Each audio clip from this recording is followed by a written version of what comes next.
आज एकादशी है। अरे बोलो तो जम के। हाँ। व्रत है। हाँ ठीक।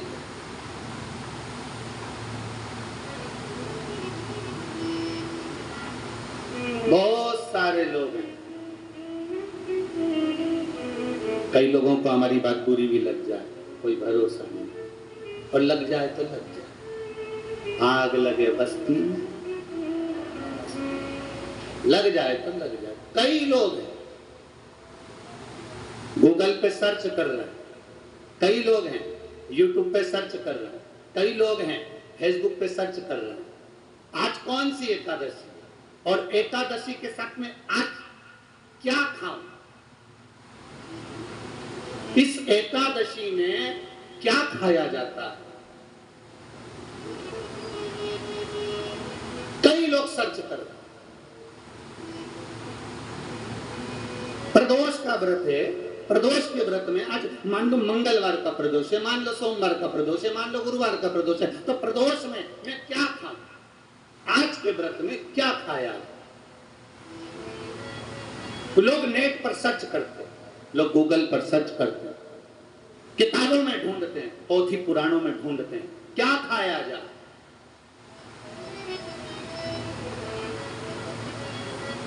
हम क्या खाएं जिससे भगवान हमारे व्रत को स्वीकार करे और हमारे व्रत को स्वीकार करे और हमें दर्शन दे। हम क्या खाएं। हमारा तो केवल इतना सा निवेदन है, किसी भोले व्यक्ति का, किसी गरीब व्यक्ति का धन मत खाओ, लाट मत खाओ, उसका पैसा मत खाओ। अगर तुमने उसका प्लाट नहीं खाया, उसका पैसा नहीं खाया, उस गरीब व्यक्ति का, उस भोले व्यक्ति को तुमने धोखा देकर कुछ अगर खा लिया तो समझ लो कि भगवान तुम्हें माफ नहीं करेगा। तुम कुछ खाओ चाहे मत खाओ, पर किसी सीधे, किसी भोले और किसी गरीब व्यक्ति का हक मत खाओ, तुम्हें व्रत का फल मिल जाए, तुम्हें व्रत का फल प्राप्त हो जाएगा। हम क्या खाएं कि हमें व्रत का फल मिल जाए। हम दिन भर भूखे रहें, व्रत कर भी लें, और किसी गरीब व्यक्ति का हम धन खा जाएं, किसी को हम अपशब्द कह दे, ताने दे दें, गाली दे दें, आड़ा टेढ़ा कर दें, और किसी का पड़ा हुआ जरा सा मोबाइल उठाकर खा गए, किसी का थोड़ा सा सामान उठाकर रख लिया, तो ये इससे कभी परमात्मा प्रसन्न हुआ है क्या? बोलो री जी छत्तीसगढ़ वालियों, दिल से बोलो जरा, भगवान प्रसन्न हो जाएगा क्या? नहीं। तुम दिन भर के भूखे हो और तुम क्रोध कर रहे हो, तुम दिन भर के भूखे हो और चिड़चिड़ कर रहे हो, तुम दिन भर के भूखे हो और तुम गलत काम कर रहे हो, और सोचो कि भगवान आज मेरा व्रत है, भगवान मुझ पे प्रसन्न हो जाए। भगवान कहते हैं मैं इससे प्रसन्न नहीं होता। प्रसन्नता के लिए तुम क्या खा रहे हो मुझे उससे मतलब नहीं। भगवान तुम्हारे ये नहीं देखेगा कि तुमने व्रत में क्या खाया था, क्या नहीं खाया था। भगवान तो ये देखेगा कि जिस दिन तेरा व्रत था तूने किसी गरीब का दिल तो नहीं दुखाया था। बस परमात्मा ये देखेगा। भगवान केवल इतना देखेगा कि तुमने, नहीं, भगवान ये नहीं देखेगा कि सावन महीने में जो एकादशी पड़ी थी उसमें इसने क्या खाया था, हिसाब लगाओ क्या क्या खाया था। तो तुम्हारा हिसाब थोड़ी ना लगाया जाएगा कि साबूदाने की खिचड़ी खाई थी, कि बगर खाया था, कि पूड़ी खाई थी, कि वेफर्स खाया था, कि तुमने ये खाया, कि खीर बना के खाई। भगवान ये हिसाब नहीं देखेगा। भगवान ये देखेगा कि इसकी एकादशी का व्रत था, इसका प्रदोष का व्रत था, इसका सोमवार का व्रत था, इसका शिवरात्रि का व्रत था, इसका सोमवार की अष्टमी का व्रत था, इसने किसी का दिल दुखाया था कि नहीं दुखाया था। ये भगवान देखेगा, तुम्हारे खाने को नहीं देखता। भगवान तुम्हारे उस व्यवहार को देखता है कि व्रत वाले दिन तुमने भजन कितना किया, व्रत वाले दिन किसी गरीब का दिल तो नहीं दुखाया, व्रत वाले दिन तुमने किसी के हृदय को चोट तो नहीं पहुंचाई, व्रत वाले दिन तुमने किसी को अपशब्द तो नहीं कहा, व्रत वाले दिन तुमने कोई आड़ा टेढ़ा कार्य तो नहीं करा। इसलिए परमात्मा के व्रत के साथ में एक नियम भारी रखो। आज अगर मेरा व्रत है, मैं अगर कुछ छोड़ भी रही हूँ, कुछ खा भी रही हूँ, तो ये विचार करना कि मैं किसी के दिल को ना दुखाऊं, मैं किसी के हृदय को चोट ना पहुंचाऊं,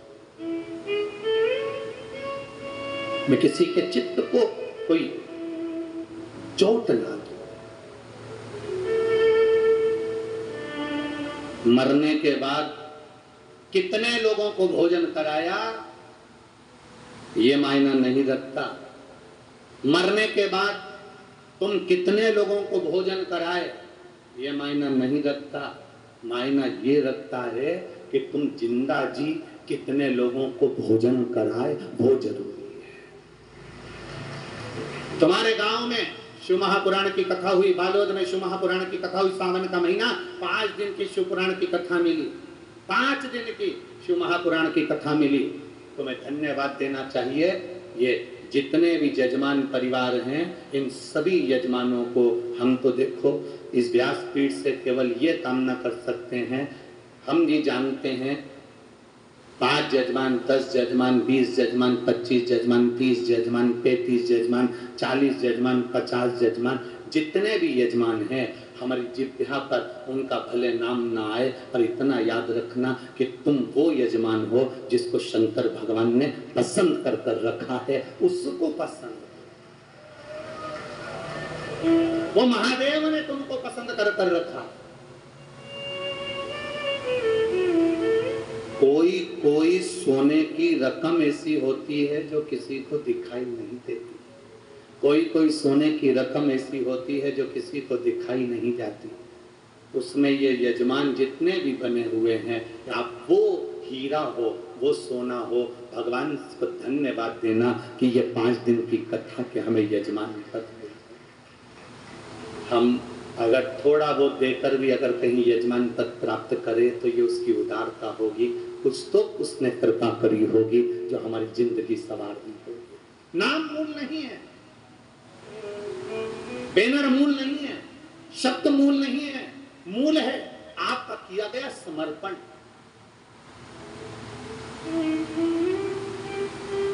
मूल है आपका किया गया भजन।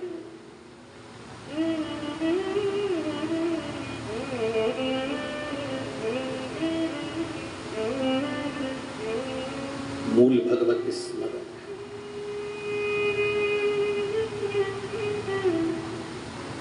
व्यवस्थाएं बहुत बड़ी होती है साहब, ये टेंट, ये पंडाल, इतने लोगों का भोजन व्यवस्था, रुकने वालों की, इतना जरा विचार करिएगा। आज के ज़माने में इतनी व्यवस्थाएं करना बहुत कठिन होता है, पर यजमान लोग जब आपस में जुड़ते हैं और जब हमारे गांव का, नगर का भाग्य प्रबल होता है, तब जाकर ये शिव पुराण की कथा अपने नगर में, तब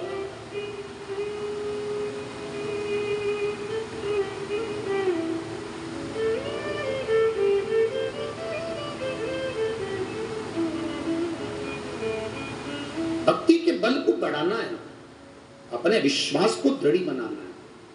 मरने के बाद कितने लोगों को भोजन कराओगे? मरने के बाद तुम्हारा बेटा कितनों को भोजन करा रहा है? मरने के बाद तुम्हारी बहू कितनों को साड़ी दे रही है? मरने के बाद तुम्हारी बहू कितनों को सुहाग सामग्री दे रही है? मरने के बाद तुम कितनों को भोजन करा रहे हो? वो जरूरी नहीं, जरूरी ये है कि तुम जीते जी, तुम्हारे नगर में बालोद में जब कथा हुई तो क्या तुम्हारे घर में 2 किलो आटे की पूड़ी और सब्जी बनकर इस बालोद में आने वाले शंकर के भक्त को तुमने अगर मुंह झूठा कराया, जो जीते जी करा दिया, तो फिर मरने के बाद की जरूरत ही नहीं। आपने कितनों को पानी पिलाया, आपने कितनों को बिस्कुट खिलाया, आपने कितनों को भोजन कराया? जरूरी वो है। ये शिव महापुराण की कथा एक तत्व प्रदान करती है, शिव महापुराण की कथा एक आनंद का प्रदान करती है। आज पूरे बालोद में ये आनंद है कि ऐसा लग रहा है जैसे कि कोई दिवाली आ गई हो, कोई दशहरा हो, कोई आनंद हो। हमारे नगर में एक खुशियां अपने आप समाहित हो जाती हैं। नहीं तो आज के जमाने में तो त्योहार भी फीके हो गए साहब, आज के जमाने में त्योहार भी फीके हो गए। इतना फीका कर दिया विरोधियों ने, इतना फीका कर दिया विधर्मियों ने कि जब देखो जब त्योहार आता है और ये अपनी चाल चलना प्रारंभ कर देते हैं। मावा नकली है, दूध नकली है, मावा नकली है, दूध नकली है, और इनकी निगाह में वो चॉकलेट असली है। घर के पकवान नकली, घर का भोजन नकली, भारत की भूमि पर बनने वाला पकवान गुलाब जामुन, इमरती, भजिया, पकोड़ा, खोपरा पाक, अपने घर में बनने वाला गुजिया, पपड़िया सब नकली है। बस बाजार जाओ, रक्षाबंधन का त्योहार है, एक टॉफी भाई बहन को, बहन भाई को दे दे और इसको त्योहार कहते हो। त्योहार वो होता है जो घर की माँ घर में मिठाई बनाए और बच्चों को खिलाए, उसको त्योहार कहते हैं।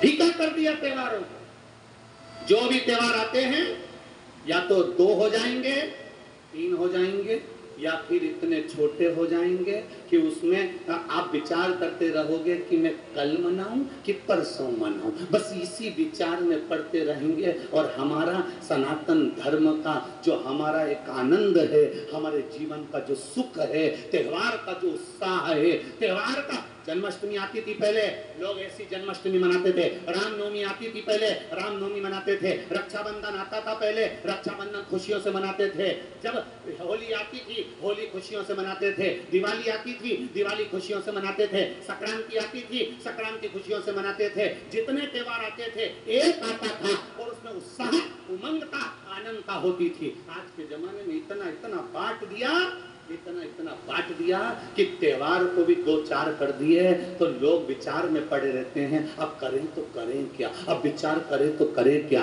टॉफियों को इतना जरूरी बता दिया कि घर में मेरी माताओं के हाथ की बनी हुई गुलाब जामुन, खोपरा पाक, गुजिया और पपड़िया कोने में पड़ा रहता है और वो टॉफी एक मूल हो जाती है, एक चॉकलेट मूल हो जाती है। और हम समझ नहीं पा रहे विधर्मियों को, हम सोच नहीं पा रहे कि हमारे सनातन धर्म पर कुठार प्रहार है,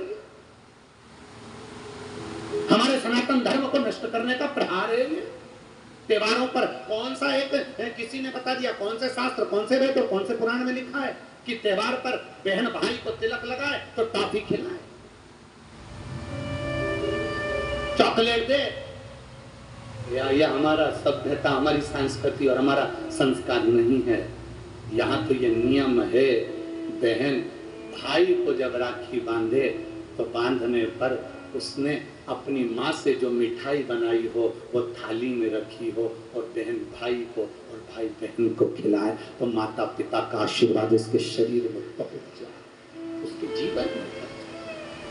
हम किन ओर जा रहे हैं और हम चिल्ला चिल्ला करते रहे धर्म की, अधर्म का, प्राणियों में विश्व का हो गया। सीधी बात, हम जा रहे हैं, हम किस पथ की ओर, हम किस मार्ग की ओर जा रहे हैं।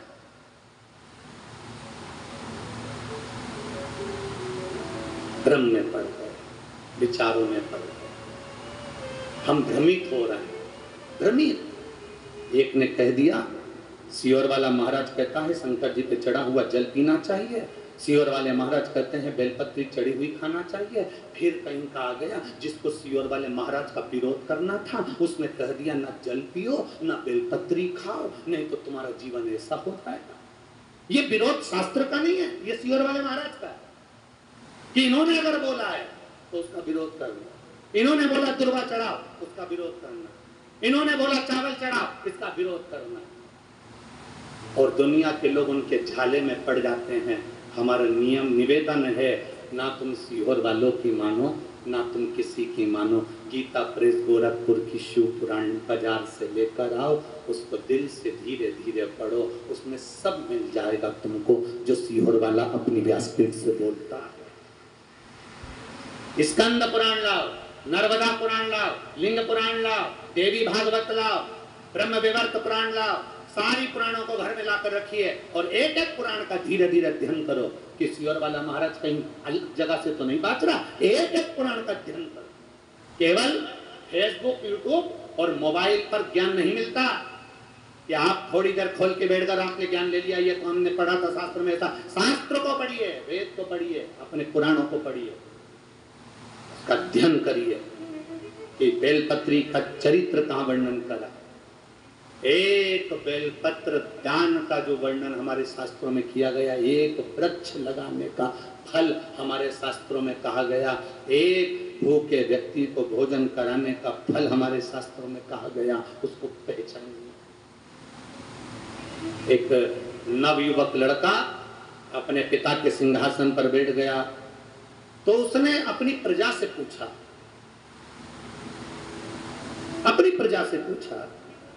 कि सारे प्रजावासी आए और उनसे पूछा, ये बताओ कि मेरे दादाजी के समय का राज्य अच्छा था कि मेरे पिताजी के समय का राज्य अच्छा था कि मेरे समय का राज्य अच्छा है।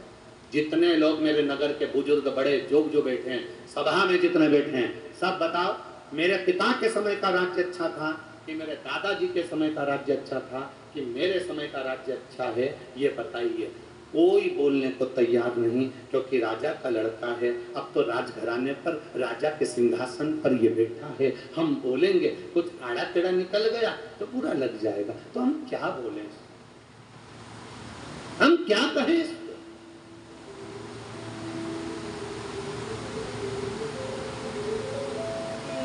हम क्या वर्णन करें इसको?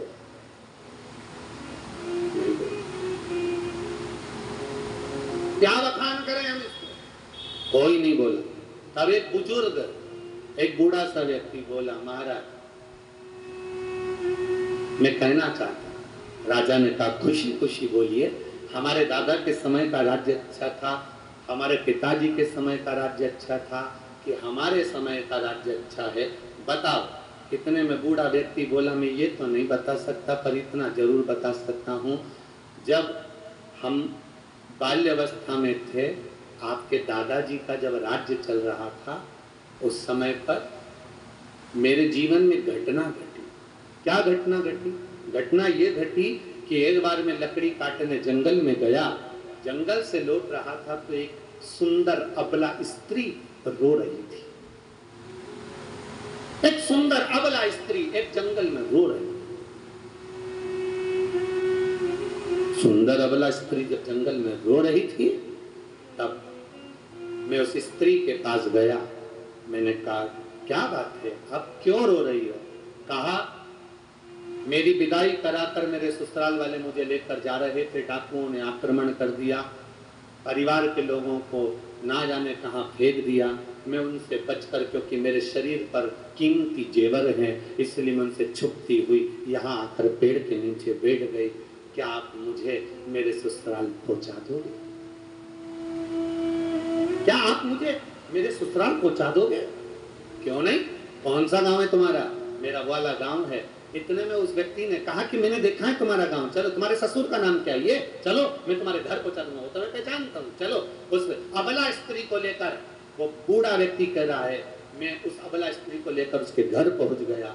मैंने सारा चरित्र सुनाया। उसका ससुर इतना खुश हुआ। मेरी बहू के तन पर जेवर हीरे का था, पूरा शरीर कम से कम लाखों का था उसके तन पर जेवर, और तुम मेरी बहू को यहाँ तक लेकर आए हो। मैं तुम्हें ये 15,000 का इनाम देना चाहता हूँ, 15,000 सोने की मोहरें देना चाहता हूँ। और उस व्यक्ति ने कहा कि मैंने वो सोने की मोहरें नहीं ली, 15,000 नहीं ली। महाराज, मैं वापिस आ गया अपने नगर में। दादाजी चले गए, तुम्हारे पिताजी का राज्य आ गया, समय बीता, मैं जवान हो गया। तब मैंने विचार करा, कितना दुख का जीवन जी रहा हूं आज मैं, कितनी तकलीफ की जिंदगी जी रहा हूं मैं, और इतनी तकलीफ की जिंदगी मेरी जी रही हूं, इतना तकलीफ की जिंदगी में जी रहा हूं। अरे उस समय मौका मिला था मेरे को, अबला स्त्री मिली थी, अबला स्त्री मिली थी, उसके शरीर का जेवर ले लेता और वो 15,000 सोने की मोहरें ले लेता, तो आज मैं खुश होकर जिंदगी जीता।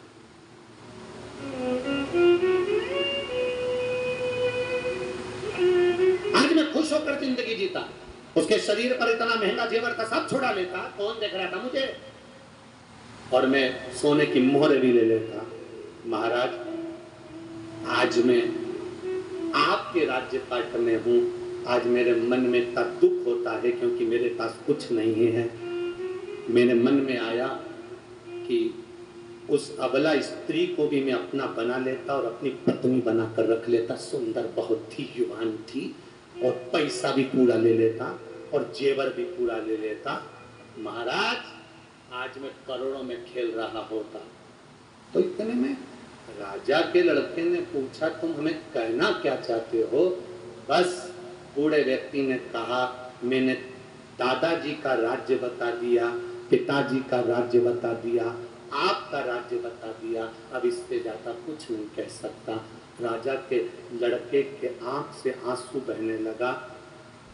मेरे पिताजी ने मुझसे कहा था, जस राजा तस प्रजा, जैसा राजा होता है वैसी प्रजा होती है। दादाजी अच्छे मन के थे, इसलिए उस समय तेरा मन अच्छा था। पिताजी थोड़ी लोभ प्रवृत्ति के थे, उस समय पर तेरे हृदय में लोभ आ गया।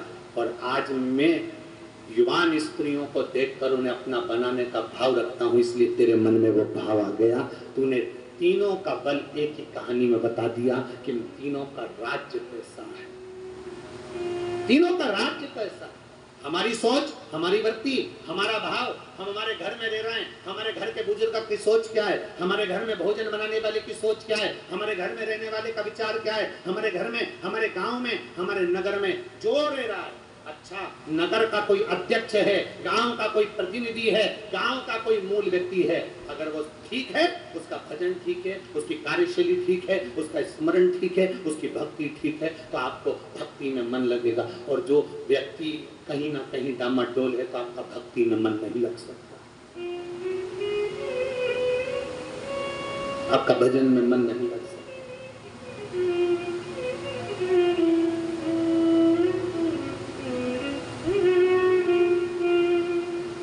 इसीलिए शिव महापुराण की कथा बारंबार कहती है, शिव महापुराण की कथा बारंबार वर्णन करती है।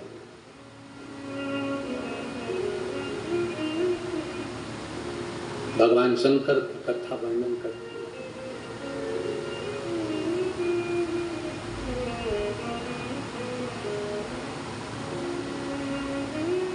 शिव कथा कहती है, महाराज आपका भजन बड़े, भक्ति बड़े, विश्वास बड़े। माँ पार्वती जी 3 स्थान पर बैठकर शिवलिंग का निर्माण कर रही हैं। पहला जलाशय के पास, दूसरा बेलपत्र के वृक्ष के नीचे, और तीसरा गुफा के अंदर प्रवेश कर पार्थिव शिवलिंग का निर्माण कर। पार्थिव शिवलिंग बनाओ, आप एक प्रयास करिएगा अपने, कभी अगर मौका लगे और भगवान आपको अगर बहुत कृपा करा हुआ हो, आपके घर में अगर बहुत बाबा की अगर कृपा हो और आंगन में बेलपत्री का वृक्ष हो, तो प्रयास करना कि उस बेलपत्री के वृक्ष के नीचे 12 ज्योतिर्लिंग का निर्माण एक बार पार्थिव मिट्टी से अवश्य करें। 12 ज्योतिर्लिंग, एक थाली में 12 ज्योतिर्लिंग का निर्माण कर कर एक ब्राह्मण देवता को, 1 बुलाओ, 2 ब्राह्मण देवता बुलाओ, 5 बुलाओ, 7 बुलाओ, 11 बुलाओ, 21 बुलाओ, आपके ऊपर, ये आपके ऊपर। किसी विद्वत ब्राह्मण जन को बुलाकर जिसके हृदय में शिव समाया हुआ हो, जिसके कंठ पर मां सरस्वती माता, सरस्वती शंकर की कृपा से विराजमान हो, ऐसे कोई ब्राह्मण को बुलाकर, कोई भूदेव को बुलाकर 12 ज्योतिर्लिंग बेलपत्री के वृक्ष के नीचे उसका निर्माण कर कर उसका पूजन, अभिषेक अपने परिवार के साथ में मिलकर बाबा का कर कर, अगर कभी मौका लग जाए और बाबा अगर ऐसा कृपा करे, जैसे सत्यनारायण भगवान की पूजन होती है, इधर होती कि नहीं होती है? छत्तीसगढ़ में होती है। सत्यनारायण की कथा होती है, केले के खंभ लगाए जाते हैं, आंगन में करी जाती है, ढोल मंजीरा बजाया जाता है, खूब आराम से पंडित जी आकर कथा बाजते हैं, सत्यनारायण भगवान का अनुष्ठान। उसी तरह से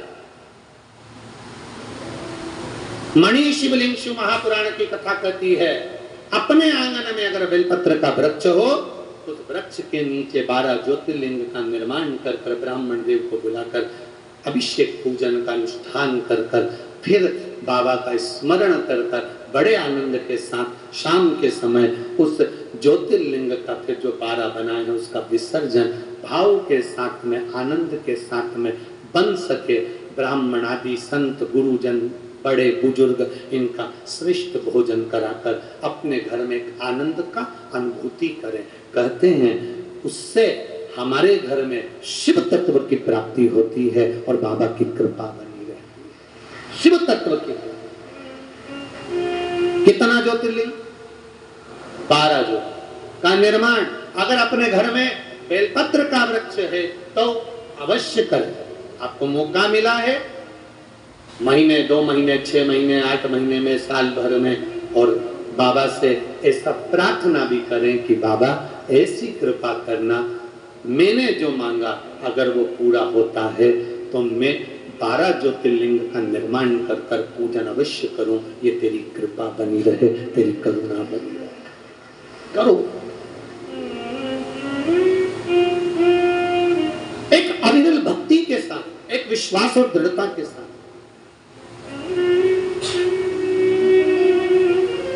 शिव कथा कह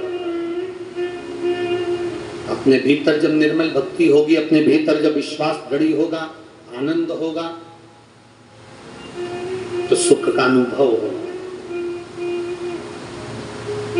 आज एक बड़ा सुंदर किसी ने एक मैसेज ऑफिस में भेजा, सीहोर, उनने लिखकर भेजा कि गुरुजी से पूछना कि गुरुजी जो बोलते हैं और शिव पुराण में से और लोग उसको करते हैं फॉलो, उसको सुनते हैं और घर में जाकर वो नियम भी धारण करते हैं और उनका कार्य भी पूरा हो जाता है, आखिर ऐसा क्यों होता है? तो हम उनसे ये कहना चाहेंगे, जिसने पत्र भेजा, जिसने मैसेज भेजा, उनसे कहना चाहेंगे, जब आप एक छोटा सा प्लाट खरीदते हो तो उसका बयाना देते हो, बोलो देते हो कि नहीं देते?